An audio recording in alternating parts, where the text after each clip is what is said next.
All right, we're 2 weeks into the cycle, and if you don't mind me saying, I think we've all been getting along pretty well. But how much is hiding just under the surface? We're putting it to the test with body language expert Aaron Brehove. So you've watched us a little bit, Aaron. What's the overall verdict? I have, and you guys are doing great. I think this is going to be a big hit. And congratulations on the show here. Thank you. Oh, good. I like your prediction. Before he gets into it. So okay. Go around. I know you have a little something for each of us. Start with me. All right, sure. Enough about you. Let's talk about me. Yeah. There's a few things we're seeing from you. You're definitely very expressive, which is great. Your emotions come across. Get a little bit of kind of a half smile there, holding something back, perhaps. I know. Yeah, there's a lot of emotions coming out of you, Essie, and it's. Oh, that's live. I have been told I have a very sort of plasticky, expressive face, and I don't even know that I'm doing it sometimes, but I know I make a lot of facial expressions. You do, and you project very well as well. So as well as reacting to what you're saying, and really draws people in if you have those correct emotions, a little happier there. We see if you have those emotions that come through, and you project, and you come along with your point very well. And a lot of times after you make a good comment, we do see a little bit extra smile, and I can see that competitiveness when you get a little dig in there. It's enjoyable. I am competitive. No, you're not getting out of your little moment with Essie without saying anything negative. You got to bash somehow, some way. No, you don't. Move on to Teray. No, come on. It can't be all positive. Give us what you have for Teray. All right, well, on to Teray. He's the most consistent of the group, I think. He's the one that has a very he's not too aggressive, not too passive. He comes across. It's a very positive thing that you see. You're very based. You're very balanced in how you react to Aaron, that's because emotions. he's the oldest. He's a time fighter. He's been perfecting this. He's a good actor for decades. He's a good actor. What's wrong with you, woman? All right, what about Crystal? Crystal, well, she's the consistent but up and down. She's not going to have the same time. Whenever she has a different emotion or a different thought, you see a little bit, not exactly sure what that one is there, I'm but not either.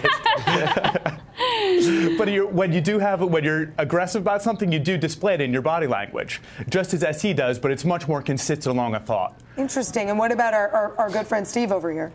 Steve, well, he's actually the sweetheart of the group. I knew it. We knew that. I think you'd all agree on that. He has what some experts call the open face. You can see it's a very, he sits forward, his eyebrows go up a little bit, and he brings you in. And if anybody cuts him off, I don't know if you guys realize, but you're not cutting him off nearly as much as you cut each other off.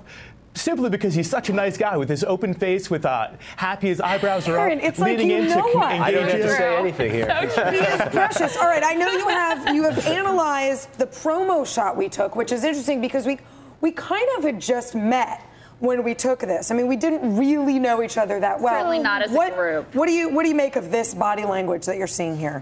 Well, if we have to call someone out with the most attitude here, Essie, it might be you. With this little look out of the corner of the eye. Yes. You have Steve, still the open face, the head's tilted down, very nice with the eyebrows up. Yes. Teray, again, that balanced look, just straight ahead, not too far forward, not too far back. And then Crystal, just very nice there. Nothing too out of place. And I'm skeptical of my surroundings. A little bit. Saying, how did I end up in this group? Well, that makes total sense. And then let's broaden out for a minute. Give us some tips on how to analyze our first dates, our relatives, our bosses. What can we all look for as we're trying to gauge body language in our daily lives? Well, I think we all sell ourselves a little bit short as far as how big of experts we are. They say you need to study something for 10,000 hours to become an expert. Well, Malcolm Gladwell says that. But really, we're all experts in this, and if we understand that and realize it and comment on it. So when you see somebody cross their arms, actually, let me back up. Whenever anybody finds out I'm a nonverbal communication expert or body language expert, they take a step back, they cross their arms, and they say, oh, really, what am I thinking now? Well, they're thinking they want me to say they're closed off. But that's not really the case that they're closed off. It's just that's everybody's perception. So when you do see something where everyone perceives closed arms as being closed off, ask them if there's any reason why. Maybe they're cold, or maybe they are closed off. Maybe they do want to get out of there. So you need to ask the question. Ask the more powerful question to understand a little bit more about them.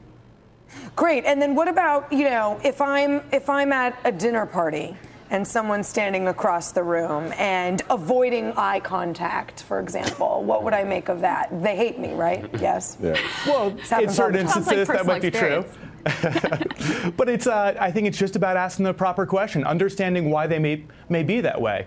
And really, when you're trying to understand body language, you're not a mind reader. Right. No one can be a mind reader with this. So asking the questions, narrowing your subjects, and narrowing down the potentials of what it could be, and being more efficient in communicating with people. And really, the biggest part of this I think I change people's lives is simply allowing people to address the fact they see a look of disgust in someone's face. Right. For me, a lot of times I used to tell a bad joke. I'd see a girl that she looked a little disgusted with me, and I would just pass over. Now I ask her why she's so disgusted, and she's happy that I did mention it. That I did say, oh, is there any reason why? And she's excited that I am looking and I do care about how she feels. Because you have recognized her feelings. All right, Exactly. well, thank you, Aaron Brehove. I have a feeling we're going to invite you back to do another round as you we come back. You chug can come along. back. Next up, Steve speaks, and you know you want to listen. He's bringing historical context to today's jobs numbers. That's still ahead on the cycle. Sweetheart. I don't know.